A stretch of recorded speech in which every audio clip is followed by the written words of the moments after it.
Hey everyone, I'm Nick and welcome back to the channel. Now, as you may have noticed, this is not my $2,000 2001 Mercedes S-Class. I had intended to show you a video where I replaced the very broken air suspension, but it ended up being way worse than I thought.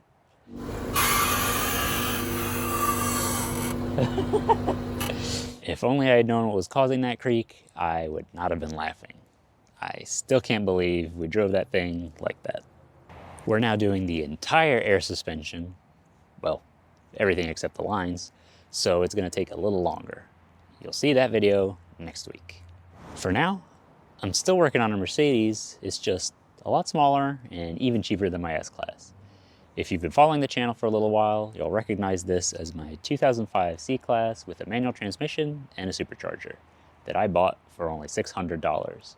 It was barely running when we picked it up, but after replacing the clogged catalytic converter that was choking the engine and fixing a bunch of little things, it's been driving great.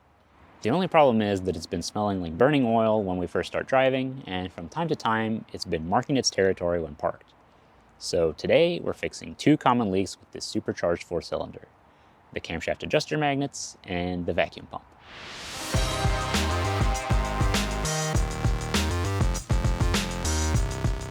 So at the front of this engine, these are the cam adjuster magnets.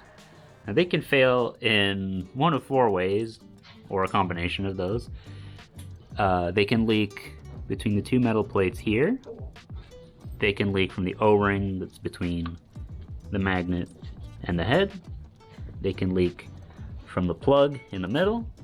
And if they fail internally, oil can seep up through the connector and in the harness. And that's actually why there's this loop of harness, which is actually a harness extension that Mercedes has put in and zip tied here. So what we're gonna do today is we're gonna replace the magnets, and that comes with a new harness and new seals. So as you can see, there's oil and grime that collected all over here. You can actually see it up on the harness here, and same thing on the other side. So we're gonna take care of that. Now to get these off, I mean, these are just regular connectors. We're gonna have to cut the zip tie, and these are E8 external torques, or E-torques. So we're gonna get the new magnets ready, and then we'll pull these off.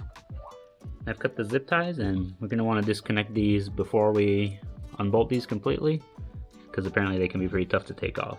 So I guess you have two choices. You're gonna have to undo this one either way, so we might as well try to get that one undone. As you can see there's two little tabs we can push in, and we can pull these apart. Okay. Same thing on the other side. Okay, good. And then the bolts I've already broken free. These are little E8 bolts. I'll put this below just in case any dirt stay off the belts. All right, pull this off. It might be. Yeah. There we go. Yeah. So that is the end of the camshaft. Looks golden, which is good. We'll do the same thing on the other side.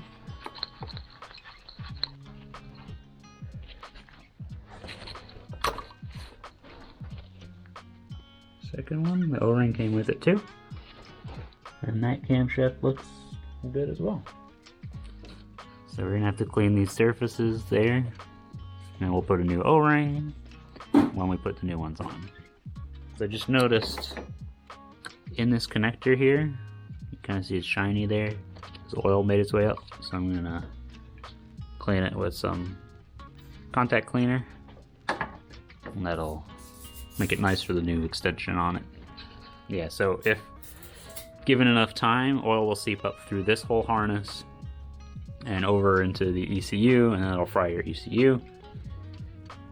And then you got all sorts of problems. You got harness problems, ECU problems, and you can't drive it. So we're gonna clean that up. Good thing I have that towels here because it would drip right onto the belt otherwise. Next, we'll clean up the surfaces with some brake clean and a microfiber cloth. So here there's a little bit of, I don't know, dirt that collected, so I used a plastic scraper to just work it off, and then smooth out the surface. Could probably do a little more before I put them on, but just make sure it's nice and clean. And yeah, I probably have to do it one more pass, and then we'll be good to go.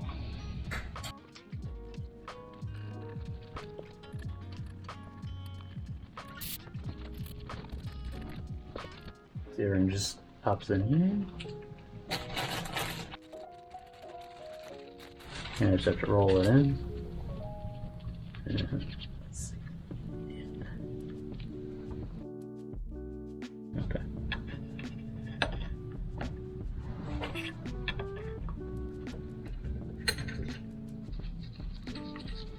The adjuster magnets we used are made by VNE, and the O-rings are from Febby Bilstein. We got the kit that included everything for this job from FCP Hero.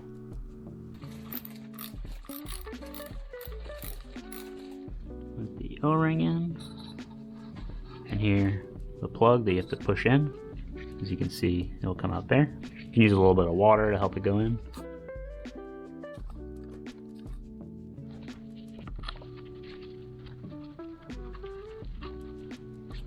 Now these bolts go to 8 Newton meters, so it's quite light.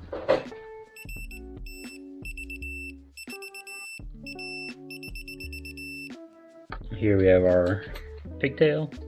This side is going to go to the harness on the car, and this side onto the new sensor or magnet. This can only fit on there one way. Just make sure you line it up properly. Crooks on, and then here this is going to fold down like that and into this connector.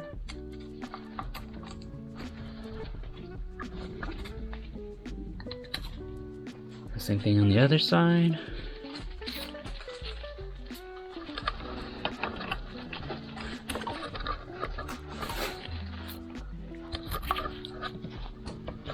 That one went in no problem, So I did have some trouble putting this in, and I'm going to show you why. So this is one of the old harnesses, and as you can see on this side of the connector, there's a little yellow seal O-ring type thing. So that also exists on the car harness, and I guess this side leaked more over the years, and these may potentially be like replacements already. And so that seal looks like it swelled up, and it was preventing the new harness from slotting in completely. So what I ended up doing to address that is I used the tip of a zip tie that you could probably use a pick, and I bought some bearing grease, like assembly grease, and just put it to lubricate the O-ring around the edges, all while keeping the plug clean. And that actually allowed me to push this in. And then because the little tab holders were having some trouble, I also used a pick to push them in and make sure it was nice and locked in. And now it is nice and seated. To get a little bit more room to work, I took this side off, so I'm going to plug that back in now. Now the last step is to zip tie these right here. Get a couple zip ties out. And try to position them the same way they were when we took them off. It's on the outside of this one, and on the outside here, so. And these get left open because they're two things. One, there's a cover that goes here that we will put on in a minute. And two, these, and there's one at the back that you'll see when we do the vacuum pump, are to lift the engine out easily. So the zip tie goes through the little hole. I leave the big one open.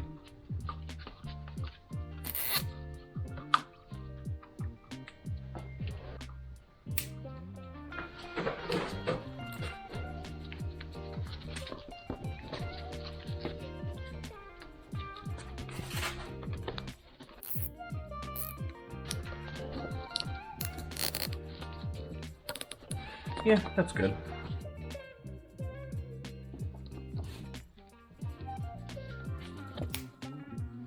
And that's the magnets and harnesses replaced.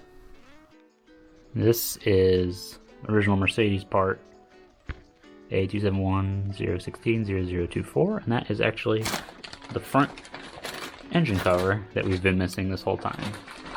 This is the original part too. And those snap into those.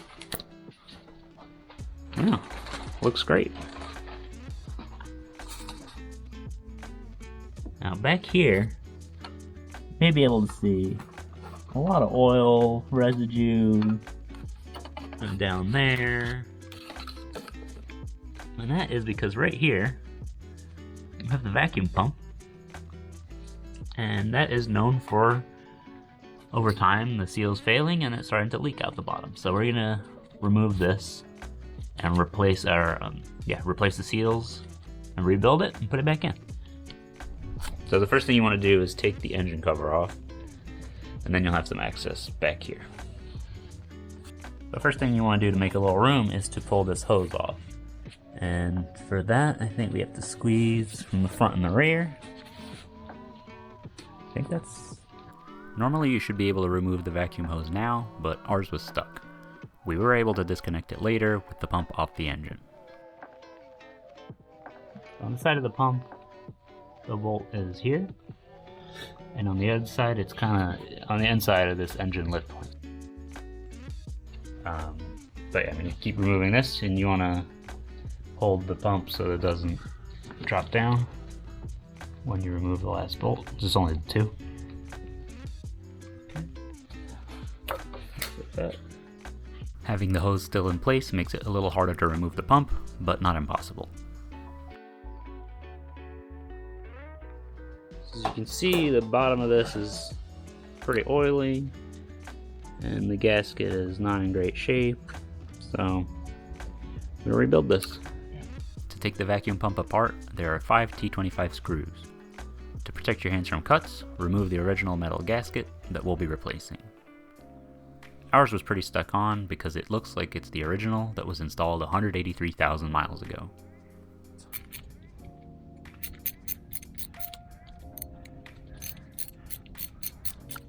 This is the kit we're using to rebuild the pump. It's the RKX Tech for the C230 from 03 to 05. It actually gives you the specs on the front. So front cover plate, 10 Newton meters, and vacuum pump to cylinder head, 10 Newton meters, both 7 foot-pounds. So it's good to know. So the kit is the big brown O-ring for the under that cover, the metal one between the pump and the cylinder head, and then There's that other plastic one. yeah, there's a This has this groove, this one. That's in case your car uses a different gasket than the metal one. Okay. So some of these cars actually use that. And that one is the little tip one on the little shaft and right there. And that is the really flattened out one. No. No, no, no. On your pants. Oh. Okay. Yeah, this is squared off. If you've watched the Audi video we did, it's essentially the same principle, same. It's like the O-ring disintegrated onto there. Yeah, wow, what a mess. No wonder it was leaking so badly.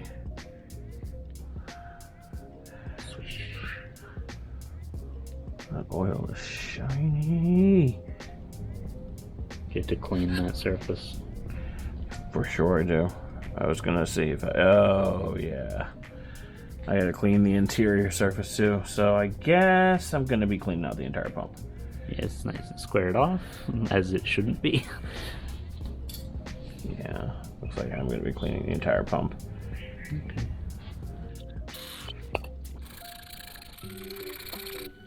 Okay. It's coming around. Oof.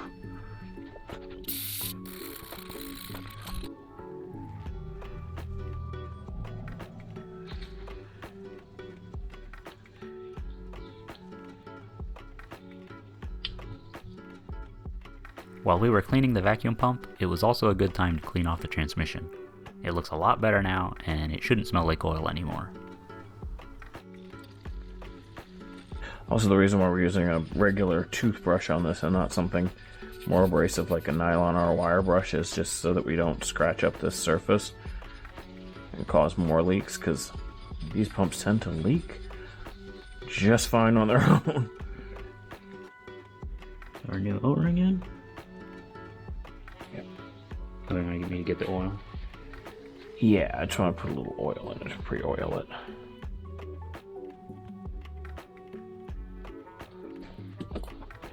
And this is not coolant, it's liquid moly.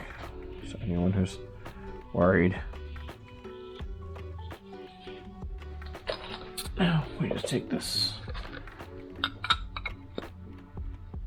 back on. This is the original sticker. It just disappeared when we used brake clean on it. Yep. All the printing was gone. But it was the original Mercedes part.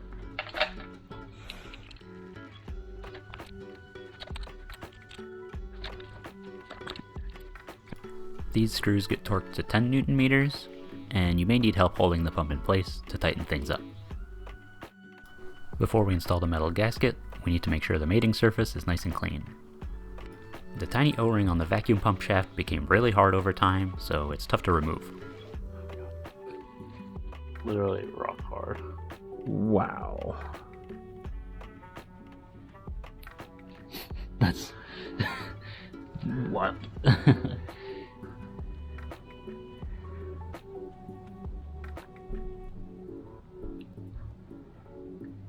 Wow, it actually like sticks out from the shaft.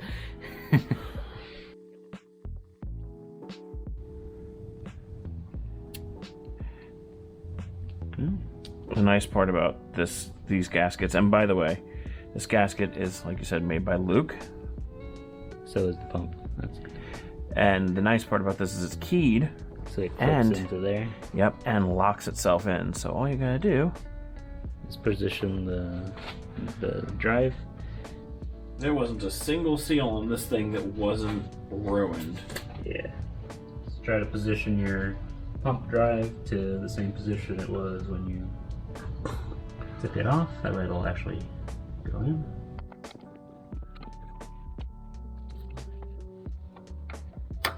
Yeah, that looks...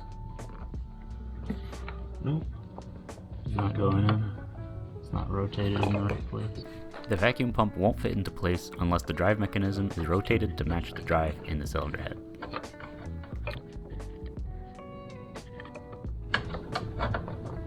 Oh, I thought I had it for a second. Oh, there we go.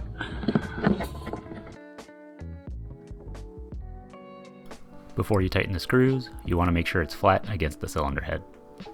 Now, unfortunately, because of where all this stuff is, our torque wrench doesn't fit, so we're gonna have to kind of just guess-ish. So get it snug, but not crazy tight. And that should do it. So if you have the torque wrench is small enough, go to 10 Newton meters. Take that spin.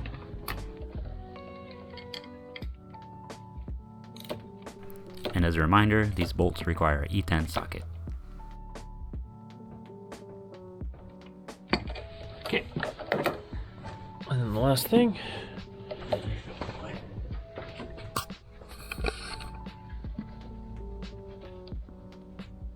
Yep, it's on. Alright. That should be it. Then we can put the cover back on.